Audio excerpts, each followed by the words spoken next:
eu vou ler o último capítulo do 1º Reis. Acabe e Josafá contra os amareus. Passaram-se 3 anos sem guerra entre Arã e Israel. No 3º ano, Josafá, rei de Judá, veio visitar o rei de Israel. Disse o rei de Israel a seus oficiais: não sabeis que Ramate de Galaad nos pertence? E nós não fizemos nada para tomá-la das mãos do rei de Arã. Perguntou a Josafá: queres vir comigo à guerra em Ramote de Galaad? Josafá respondeu ao rei de Israel: conta comigo, como conto contigo mesmo, com meu povo, com teu povo, com meus cavalos, com teus cavalos. Os falsos profetas pedizem a vitória. Josafá disse ao rei de Israel: por favor, consulta hoje mesmo a palavra de Javé. O rei de Israel reuniu os profetas, 400 aproximadamente, e perguntou-lhes: devo ir atacar Ramote de Galaad ou devo desistir? Responderam: ataca, Javé a entregará nas mãos do rei. Mas Josafá disse: acaso não existe aqui um outro profeta de Javé que possamos consultar? O rei de Israel respondeu a Josafá: há ainda um pelo qual se pode consultar Javé, mas eu o detesto, pois jamais profetizo bem a meu respeito, mas sempre a desgraça. É Miqueias, filho de Gêmeo. Josafá respondeu: que o rei não fale assim. O rei de Israel chamou um eunuco e disse: chama depressa Miqueias, filho de Gêmeo.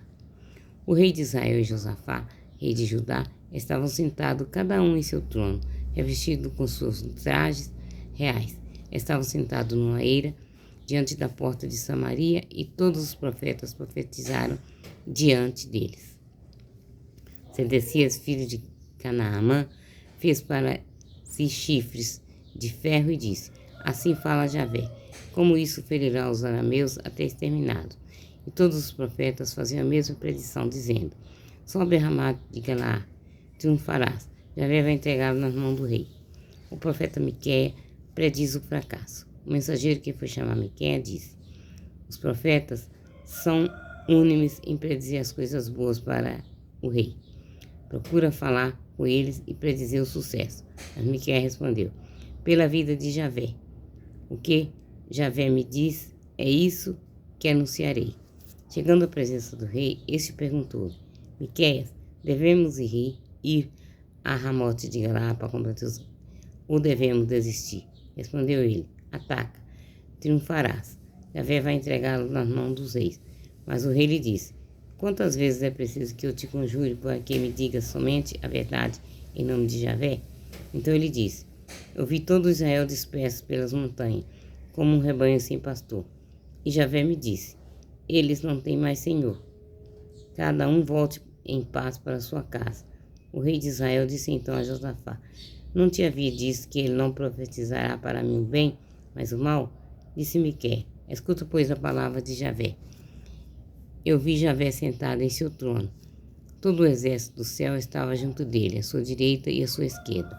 Javé perguntou: quem enganará Acabe, para que ele suba contra Ramote de Galaad e ele pereça?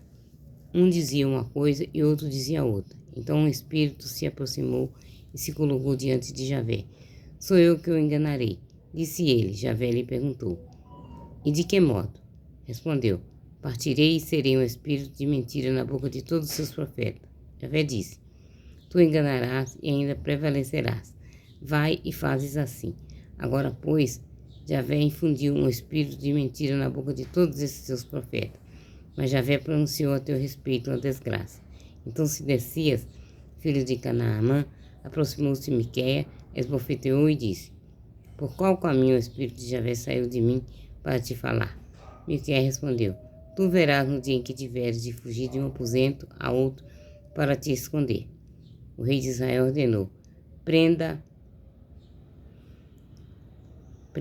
Miqueias e conduze-o a Amon, governador da cidade, e a Joás, o filho do rei. Tu lhe dirás: assim fala o rei, lançai esse homem na prisão e alimentai com pão e água escassos até que eu volte são e salvo. Miqueias disse: se voltares são e salvo, é porque Javé não falou por meu intermédio. E ele disse: escutai, povos todos, morto de Acabe em Ramá de Galaad. o rei de Israel marchou com Josafá, rei de Judá, contra Ramote de Galaade. O rei de Israel disse a Josafá: vou disfarçar-me para entrar no combate, mas quanto a ti, veste-te com tuas roupas. O rei de Israel disfarçou-se e foi para o combate. O rei de Arã dera esta ordem aos seus 32 comandantes dos carros: não atacareis nem pequenos nem grandes, mas somente o rei de Israel. Quando os comandantes dos carros viram Josafá, disseram: o rei de Israel é ele, e se voltaram contra ele para o atacar. Mas Josafá se pôs a gritar, e quando os comandantes dos carros viram que não era ele o rei de Israel, deixaram de persegui-lo. Ora, um homem atirou com seu arco ao acaso e atingiu o rei de Israel numa brecha de couraça. Esse disse ao seu cocheiro: volta e leva-me para fora do combate, pois me sinto mal.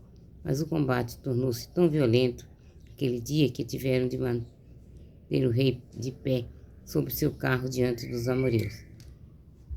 Mas pela tarde ele morreu. O sangue de sua ferida escorria no fundo do carro. Ao pôr do sol, um grito percorreu o acampamento: volte cada um para sua cidade e cada um para sua terra. E o rei morreu. Foi transportado para Samaria e lá sepultado. Lavaram o carro na piscina de Samaria, onde as prostitutas se lavavam, e os cães lamberam seu sangue, conforme a palavra que já havia pronunciado. O resto da história de Acabe, todos os seus atos, a casa de marfim que construiu, todas as cidades que fortificou, não está escrito no livro dos anais dos reis de Israel? Acabe adormeceu com seus pais e seu filho Ocosias reinou em seu lugar. Josafá, rei de Judá. Josafá, filho de Asa, tornou-se rei de Judá. No 4º ano de Acabe, rei de Israel, Josafá tinha 35 anos quando começou a reinar, e reinou 25 anos em Jerusalém. Sua mãe chamava-se Azuba, filha de Selaque. Seguiu em todo o procedimento de seu pai Asa, sem ele se apartar, fazendo o que é reto aos olhos de Javé. Todavia os lugares altos não desapareceram. O povo continuou a oferecer sacrifício e incenso aos lugares altos. Josafá viveu em paz com o rei de Israel. O resto da história de Josafá, as proezas que realizou e as guerras que surpreendeu, não está escrito no livro dos anais do rei de Judá? Ele extirpou do país o resto dos prostitutos sagrados que ainda existiam no tempo de seu pai Asa. Não havia rei em Edom, mas um prefeito era aí rei. Josafá construiu navios de Tarsis para ir ao Ofir em busca de ouro, mas eles não puderam ir porque os navios se quebraram em Ezion-Geber. Então Ocosias, filho de Acabe, disse a Josafá: meu servo pode ir com os teus no navio? Mas Josafá não concordou. Josafá adormeceu com seus pais e foi sepultado com seus pais na cidade de Davi, seu ancestral. Seu filho Jorão reinou em seu lugar. Ocosias, rei de Israel. Ocosias, filho de Acabe, tornou-se rei de Israel em Samaria no 17º ano de Josafá, rei de Judá, e reinou 2 anos sobre Israel. Fez o mal aos olhos de Javé e imitou o comportamento de seu pai e de sua mãe, e o de Jeroboão, filho de Nabote, que levara Israel a pecar. Prestou culto a Baal e prostou-se diante dele, provocando a ira de Javé, Deus de Israel, como fizera seu pai. Palavra do Senhor, graças a Deus. Este foi o primeiro Reis. A partir de agora, eu vou ler o 2º Reis. Palavra do Senhor, graças a Deus.